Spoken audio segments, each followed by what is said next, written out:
Hey guys, welcome back to Mini Bike Mike's Garage. Well, it is test day. My son Brock, one of the riders that's going with me on the 750-mile ride around Lake Michigan. Brock is the one who has organized most of this ride. All I did, my part was to get some bikes ready, and he's got all the stops made and the route that we're taking and so forth. But we're going to be taking a couple of bikes out today. What are we, about 2.5 weeks out from leaving on the trip? We thought we'd better get some shakedown time, get some ride time in. So that's what we're going to do. We're going to ride, I think it's about 50 miles down to see Dad. My dad's at an antique machinery show today. He loves to go to those tractor show type things. And so he's about 50 miles away from us. So we're just going to take a little cruise to the country and go down and see him. So I'll be on the Posty, and he is going to ride the CL70 that we just finished up a few days ago. Will these fit you? Surely. It's a slick ride. Slick pair of rides. Okay, are we ready? Yeah. All right, let's try this.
Trying to sell it. Yeah, I think it's still open. It's not open today, I guess. Yeah, you'd think he would be.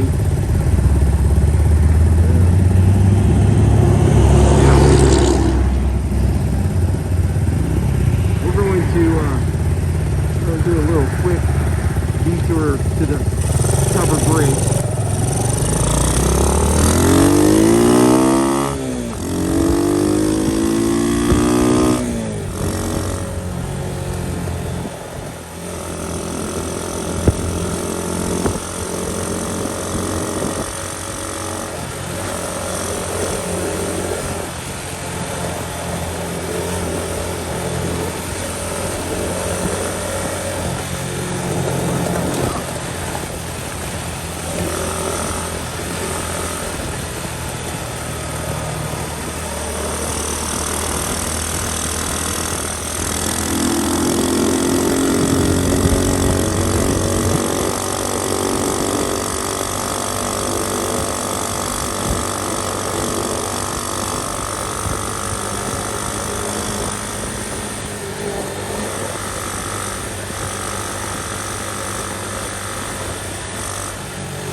pull up this hill.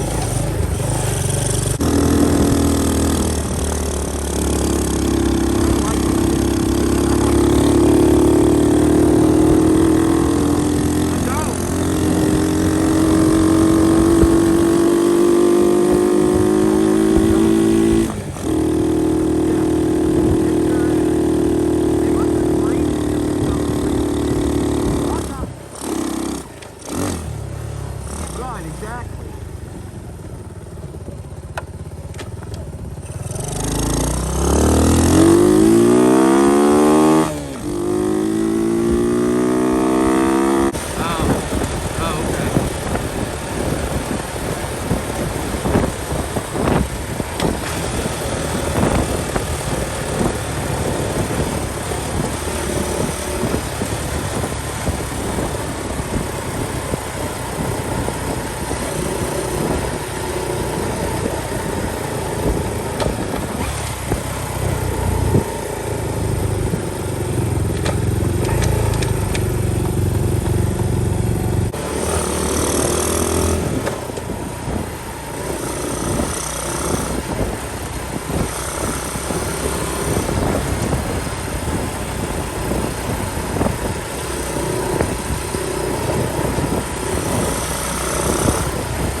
that noisy motherfucker off. Yeah, I don't know if you want that one or the center one. Too much of this process. Yeah. Well, we had a tad bit of an issue. Let's see if I can try and wire that up. Hold it just so it's not an open exhaust. What an adventure. We made it. How many miles did we do? 120-ish. 120-ish miles. Awesome ride. I didn't have my little GPS thing set right on the ride down, but on the ride back, we went 57 miles and we averaged 40.6 for the ride. So both bikes did really, really well. We had that little snafu with the exhaust on the Posty bike, so we'll have to do that. But the CL70, you give it a thumbs up, Brock? Oh, double thumbs up. I have never used a intercom system on a helmet before, but both of us have bought brand new helmets. Hang on just a second, I'm gonna turn the camera around so I can show you a little bit better. So this is what we've got. I'll start with mine. It's actually a Sena brand, and it came with the Bluetooth intercom already. I'm not even showing you on the camera. It's all built in to the unit. The speaker for the ears and so forth are already built all in that. Brock got a Bell helmet, very similar. Has the sun visor things that come down and face opens up. But we got a separate Sena unit and attached it to his and then linked them together. So, and that worked awesome, being able to communicate. So, how much I ran out of fuel, and unfortunately I did not get it on this camera, but I actually got to use my little tank. I filled that before I left, and that was fun. So, had to put more fuel in mine. I ran out at about the 90, almost 100 miles, right at 100 miles. I think I ran out of gas, and then Brock had to switch to reserve. Does it still have fuel in it? It looks like it. There's got some on that. You used more fuel than what I thought you did. Yeah. So he made it another 15, 20, 10 miles, 15 miles, something like that before he had to switch it to reserve. But he made the whole 120 mile trip on one tank. So, but good shakedown runs. So I know I got to fix the exhaust on that one, but I think this one is good to go. All right, Brock, thank you for taking a ride with me. I realized that I never did show you guys how we fixed it or how we made it home. Down at the tractor show, a buddy of my dad's, he had a piece of wire that he let us have, and you can tell I've wrapped it up around that post and through some of the holes in this shield right here, and was able to just kind of squeeze it together. Had some pliers, I could twist it and get it tighter. Luckily, the brake was somewhat jagged, not just a straight. So it actually acted like teeth. It fit up in there and kind of held it in place. It's actually, I'm shaking the whole bike. It's pretty solid up in there. It held the whole 60 miles home, 57 miles home, whatever it was. Heck, it's probably good enough to last 750 around Lake Michigan. No, I think I'll go ahead and change it. I've got a couple other exhausts here. One off of, I think, a CT90 and a CL70. I think I'm going to have to use the CL70 because it has the right diameter. I'm focusing on something else. This is the right diameter, where I believe on the CT90, this is a much larger diameter and won't fit up into the exhaust port, which is maybe what happened here. You know, this was originally a CT110, and I put a Life in 125 in it. I think the exhaust port might be smaller on this engine than the original. I may have cut that and welded on a smaller piece, and that's why it broke. My weld did not hold up. I'm not really 100% sure, so anyway, I'm going to pull it apart, get it fixed back up, put it back together, and then we're going to ride it 750 miles. All right, guys, so I have removed the exhaust. Obviously, you can see that. By the way, it wasn't my weld that broke. You can see where I have welded around there to put this smaller flange on there.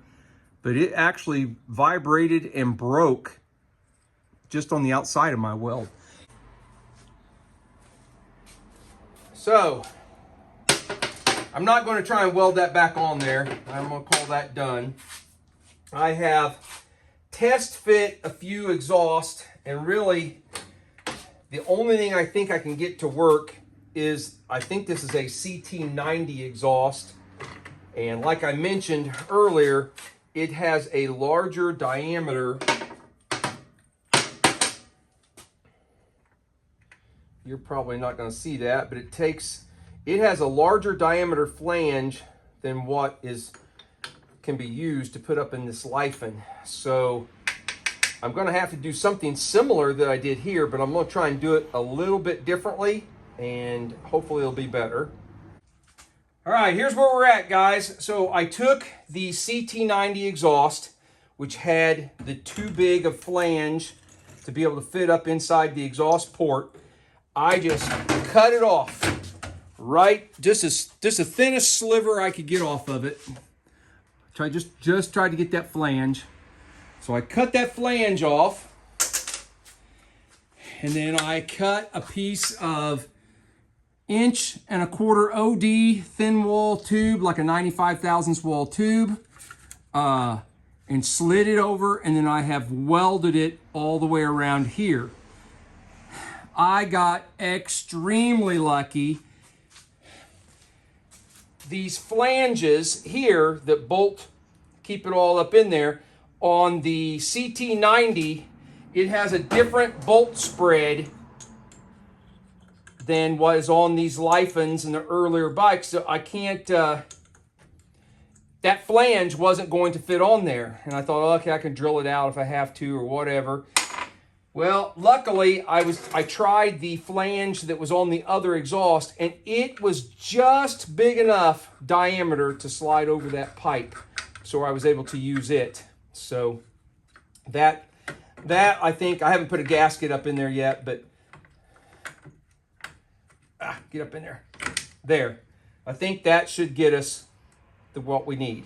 Now, back here on the back, there are two supports. There was one that was welded here that bolts to a stem coming out of here, and then you've got the one back here on the shock. Well, the one back on the shock, I don't know, it wasn't at the right angle, it wasn't at the right position forward and back, and it's got zero play because it has a round hole in it instead of an oval hole. So basically I cut that bracket off, and to be able to get the angle right to get the exhaust in there, I had to turn it around so it's actually facing the wrong direction, and then I welded it back on there. And my pipe is, I don't know if you can see that, the pipe was still smoking from my welding. So now we get to see if it's gonna fit. Oh no, no, it's gonna go. Ooh, I thought for a second my welding there may have pulled it or something. And all right, I think. And we've got a shield to put back on it.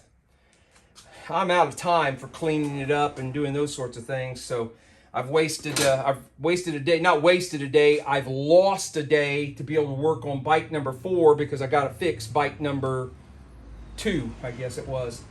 So I'm gonna get this all buttoned up, get an exhaust gasket someplace I had one to put up in there, and get this all buttoned back up, and then we'll fire it up and see how it works. I'm hoping that actually because this pipe was a bigger diameter, we might get a little more flow. I don't know. We'll find out. All right, let's get this welded up, cleaned up. Well, not cleaned up, but get it buttoned up, and then we'll fire the bike up.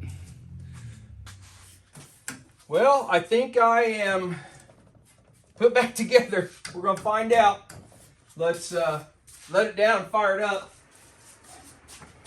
As I was putting the shield on it, it did occur to me that I should have blew some air or something through that,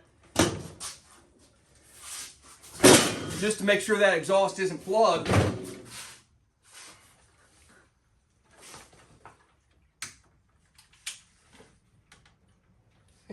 I tell you what, that daggone shutoff for the fuel, you know, it's a 50-50 chance of turning it the right way, and I turn it the wrong way every single time. Okay.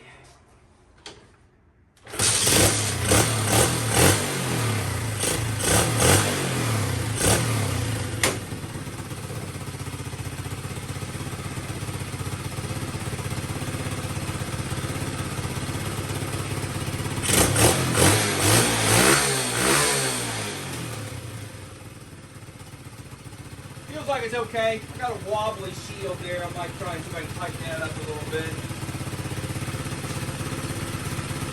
All right, I'm gonna call that done. I don't have any more time I can put on this, so whatever happens, happens with it at this point. Guys, thanks for following along, and we'll see you on the next video.